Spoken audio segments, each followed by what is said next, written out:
자, 유다의 왕 우시야가 왕 야베스 있는데 야베스의 아들 살룸이 사마리아에서 왕이 되어 한 달 동안 다스립니다.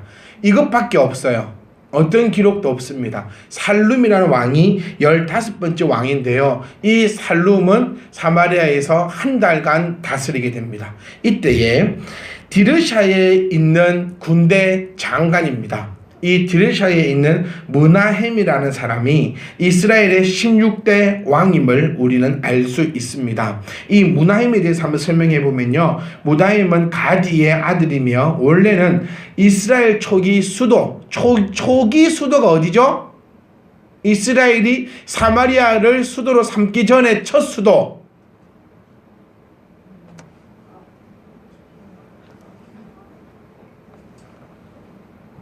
14절에 보시면요.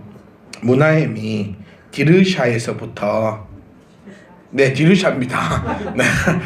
어렵지 않아요. 네. 디르샤가 이스라엘 초기 수도입니다. 이게서 주둔했던 군대 장관입니다. 그런데 스가랴 왕이 타락을 하자 살롬이 백성 앞에서 반역하여 그를 살해합니다. 그렇죠? 그러니까 지금 살룸은요 6왕조입니다. 혼자밖에 없어요. 스가랴가 왕일 때에 스가랴가 타락하자 살룸하고 므나헴하고 같은 군대 장관이었고 서로가 이 경쟁자고 서로가 좀 앙숙인 관계였습니다. 그러니까 서로의 권력을 가지고 자기는 이쪽에 자기는 저쪽에 이렇게 있던 곳이었는데 스가랴가 타락을 하자 살룸이 반역을 해서 왕을 죽이고 왕자에 앉았고 왕자에 앉은 지 한 달 만에 므나헴이 그를 쳐 죽이고 그를 살상을 해버리고 제16대 왕으로 다시 등극을 하게 됩니다.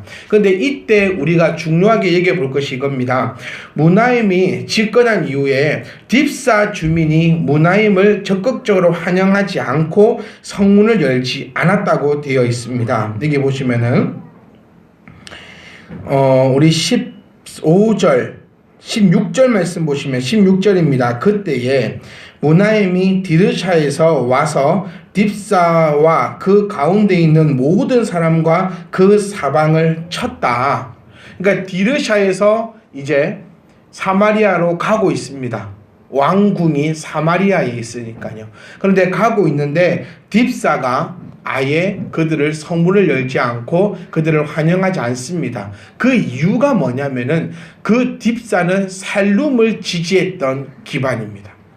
그러니까 모든 사람들이 지지하는 게 다 다르잖아요. 우리도 지금 뭐 선거를 앞두고 있지만 사람들마다 다 지지하는 것이 다 다릅니다. 그러니까 어떤 사람이 이것을 지지한다고 해서 비난받을 이유도 없고요. 욕을 할 이유도 없고, 왜냐하면 각자의 그 생각들을 다 가지고 있기 때문입니다. 그런데 중요한 것은 우리가 어떠한 결정이 이루어지든지 간에 우리가 마음의 중심이 하나 되어서 우리가 서로 합해져야 된다는 겁니다.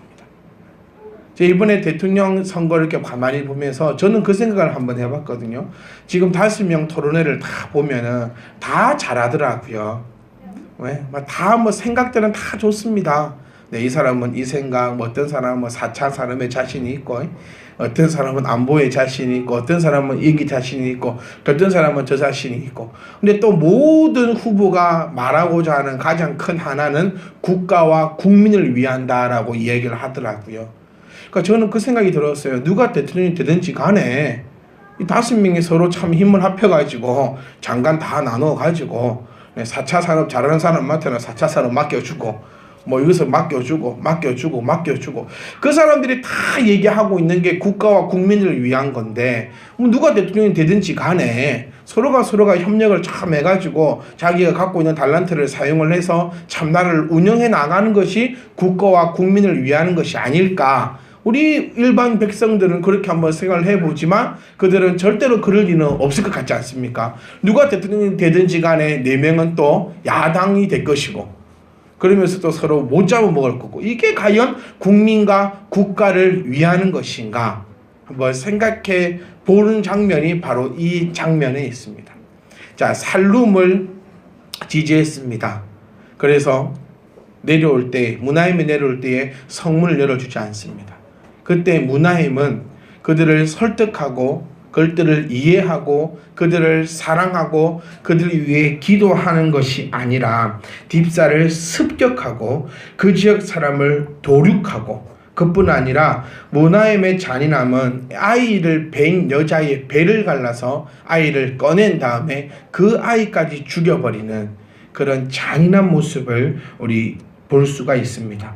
그러니까 이는 단순한 분풀이가 아니라 이거는 정치 보복임을 우리는 이 상황을 통해서 볼 수 있습니다. 살룸과 무나햄은 서로 앙숙이었기 때문에 무나햄이 살룸을 죽이더라도 별 여파가 없었고, 또 앙숙이었기 때문에 정치적으로 달랐기 때문에 살룸을 따르던 자를 배까지 갈라서 그 아이, 뱃속에 있는 아이까지 죽여버리는 이 일들이 일어났음을 우리는 이 장면을 볼 수 있다라는 겁니다. 이는 한 나라의 집권자로 집권 초기에 정말 있을 수 없는 일을 저지른 것임을 우리가 이 말씀을 통해서 볼 수 있습니다.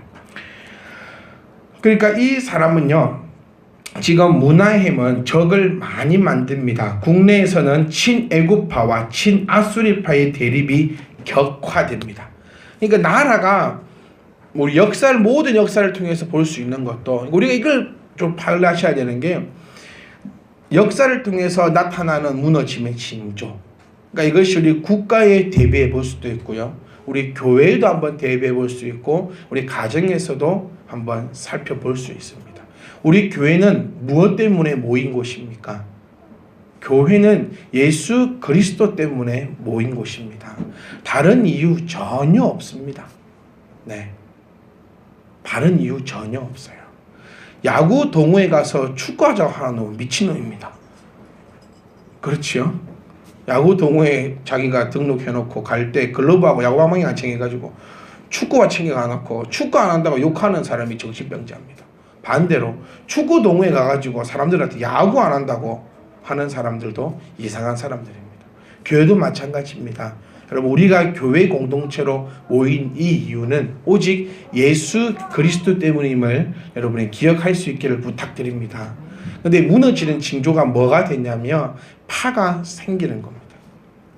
파가 생기는 교회는 무너지는 교회예요. 파가 생기는 가정 또한 무너지는 것입니다. 우리 가정도 보세요. 무엇을 중심으로 이루어졌습니까? 엄마와 아빠가 서로 만나서 그 가치관을 공유하면서 생긴 것이 가정입니다. 그런데 엄마파 나누어지고 아빠파 나누어지는, 다시 말하면 부부가 연합하여 하나가 되지 못하는 가정은 깨어지는 가정입니다. 그러니까 징조가 있다는 거죠. 어떤 역사학자가 말했습니다. 어떤 사건이 하나 일어나기 위해서는 그 사건의 정조 형상이 몇십만 번의 전조 형상이 일어난다는 겁니다. 그러니까 우리가 이 상황을 보면서 우리 국가의 지금 위기에 대면한 것을 가지고 기도해야 될 줄 우리는 압니다. 또 우리 교회도 마찬가지입니다. 우리 교회는 예수 그리스도 때문에만 모여 있는 것을 기억하시고, 결단코 예수 그리스도만 있다면은 교회에서 분파가 나누어질 이유가 없습니다. 근데 사람 욕심에 의해서 교회가 파가 나누어지고 다툼이 생기는 것은 교회가 잘 되기 위해서가 아니고 성장하는 가운데서 겪는 성장통이 아니고 분파가 나누어져서 다툼이 생긴다는 것은 교회가 무너져 간다는 그 신호임을 기억을 하시면서, 결단코 우리 참빛희망 교회는 예수 그리스도 외에 그 어떤 것으로도 다툼이 생기거나 분파가 나타나는 일이 결단코 없는 교회야지만 말로 교회다운 교회로 성장하는 교회임을 우리가 기억할 수 있다는 것입니다. 그래서 우리 나라를 살펴보시고, 또 우리 교회를 살펴보시고, 우리 가정을 살펴보시고, 나를 살펴보아야 합니다. 세상에서 가장 사랑해야 될 것은요, 나입니다. 나. 제가 예전에도 말씀드렸지요. 우리 어린아이들이 배우고 있는 것이 그것이더라고요. 나를 사랑하는 방법. 여러분, 주님을 사랑하십니까? 그렇다면 나를 사랑 안 할 수가 없습니다. 나를 사랑하지 않는 사람이 주님을 사랑한다 이야기할 수 없습니다. 그러니까 나부터 바로 서는 것이 내 가정이 바로 서는 것이요, 내 가정이 바로 서는 것이 우리 교회가 바로 서는 길이고, 우리 교회가 바로 서는 것이 나라가 바로 섬을 기억하시면서 우리는 결단코 그 어떤 것 때문이라도 흔들리거나 찢어지거나 나누어지거나 다툼이 있지 않기를 간절히 소망합니다. 부부 생활도 그렇더라고요. 쉽게 얘기해서 내가 아내와 다툰 거, 아내가 남편과 다툰 거, 이런 식으로 친구와 다툰다면 안 보고 맙니다. 그렇지 않습니까? 이미 절교를 해도 옛날 수년 전에 절교를 했을 그런 상황일 겁니다. 그런데 오늘 다투어도 내일 또 사랑할 수 있고, 또 내일 또 사랑했다 할지라도 또 그 모레 되면 다툴 수 있고, 그런 것이 뭐냐면 생각과 가치관을 함께 해 나가기 때문이에요. 그것이 뭡니까? 이것이 사랑이라는 이름이죠. 그것 때문에 무너지지 않고 나아갈 수 있습니다. 교회도 마찬가지예요. 결단코 예수 그리스도를 잊어서는 안 될 줄 우리가 압니다. 자, 북쪽 이스라엘이 국가적으로 무력한 시대였고 훌륭한 통치자도 시기한 시대여서 문화인같이 무능한 사람이 나라를 맡게 된 것입니다. 참 우리나라에서 지금 어른들이 많이 하는 말씀과 비슷한 상황인 것 같아요. 아까도 우리 시사 중에 얘기했지만 사람은 있는데 사람이 없다. 후보들이 15명이나 있는데 뭐 인물이 없다, 사람이 없다라고 하고 있는 이 말씀과 지금 이 시대에 무능한 시대고 훌륭한 통치자도 시기한 시대여서 문화인 같은 무능한 자가 이 나라의 왕이 되었던 것을 기억하시면서 우리는 우리의 지도자를 위해서 얼마나 기도했는가 한번 살펴볼 수 있기를 간절히 소망합니다. 또 너무너무 저는 이걸 보면서 우리나라 상황과 너무 비슷하다고 생각했던 게 이겁니다. 아스로 왕이 공격해옵니다. 무나임에게 공격을 해와요. 무나임은 그와 맞서 싸우지 않고 은 1000달란트를 백성으로부터 토색하여서 그 아스로 왕에게 바칩니다. 그리고 자기의 왕권만을 유지시킵니다. 나라는 없고 오직 자기의 왕권만을 부지하는 그 왕권만을 생각하는 무능한 왕이었다는 겁니다. 그래서 무나임은 10년 동안 왕을 하는데요. 그의 왕권은 측은할 정도였습니다. 무나임이 아들 부가히야도 부왕 무나임과 똑같이 여호와 보시기에 악을 행하고 느밧의 아들 여로보암의 죄에서 떠나지 않았고 결국 재위 2년 만에 베가의 반란으로 죽고 마는 무나임의 가문은 이대로서 끝나는 그런 역사적 사건을 우리가 볼 수 있습니다. 사랑하는 성도 여러분, 우리가 이번 한 주간은 정말 이 나라와 이 민족을 위해서 기도할 수 있는 그 한 주간이 되어야 합니다.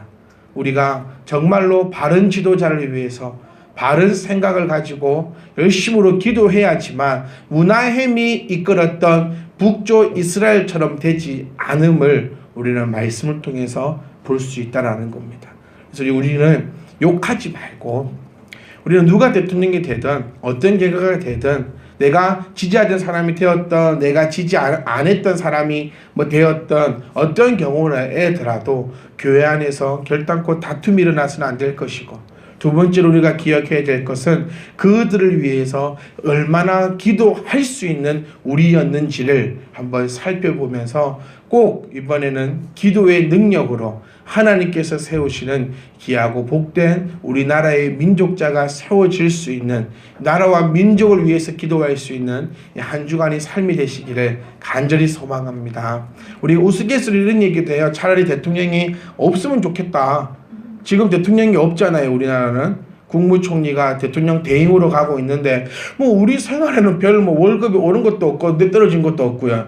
뭐 신호등 잘 지키면서 사람들 가고 있고 하여튼 뭐 별 문제가 없는 것 같은데 꼭 있어야 되나라는 생각도 있지만 그래도 나라의 한 지도자는 정말 중요한 것임을 우리가 기억하시면서 우리는 이번 한 주간 우리가 꼭 다짐하십시다. 밥 먹을 때만이라도 우리 나라와 이 민족을 위해서 제발 내가 지지하고 있는 그 사람이 대통령 되어달라고 기도하지 마시고 우리가 기도해야 될 것은 이 나라와 민민족이 필요한 국가의 지도자가 세워지게 하시고 또 그에게 하나님을 두려워하는 마음과 지혜를 허락하셔서 이 나라를 정말 은 1000달란트를 주고 자기의 왕권을 유지하는 이런 무능한 민족 지도자가 아니라 자기의 목숨을 내어놓고서라도 이 민족, 이 국가를 지킬 수 있는 그런 지도자를 달라고 우리가 기도할 수 있는 그런 거룩하고 복된 한 주간의 삶이 되시기를 간절히 기도하겠습니다. 국가가 없고서는 이 교회도 존재할 수 없습니다. 이거 우리가 가지고 있는 신학이 뭡니까? 우리는 장로의 신학이고 칼빈주의 신학을 표방하는 보수주의 교단입니다. 칼빈이 가르친 국가로는 국가가 없이는 교회도 있을 수 없다라고 칼빈은 우리에게 그렇게 신학을 가르쳤고, 우리 또한 그 정신을 가지고 있는 신학이 우리 교회가 표방하는 장로의 칼빈주의 보수주의 신학임을 꼭 기억하시면서 국가 따위 필요 없다라고 무정부주의론자가 되지 마시고, 국가가 든든히 서 있을 때야지 우리가 마음 놓고 주님을 찬양할 수 있습니다. 자, 북한과 중국 보십시오. 하나님을 찬양하고 싶어도 길거리에서 찬양도 할 수 없고 올바른 교회도 없는 곳이 바로 저 나라 저 민족입니다. 왜냐하면 국가가 그런 국가니까요.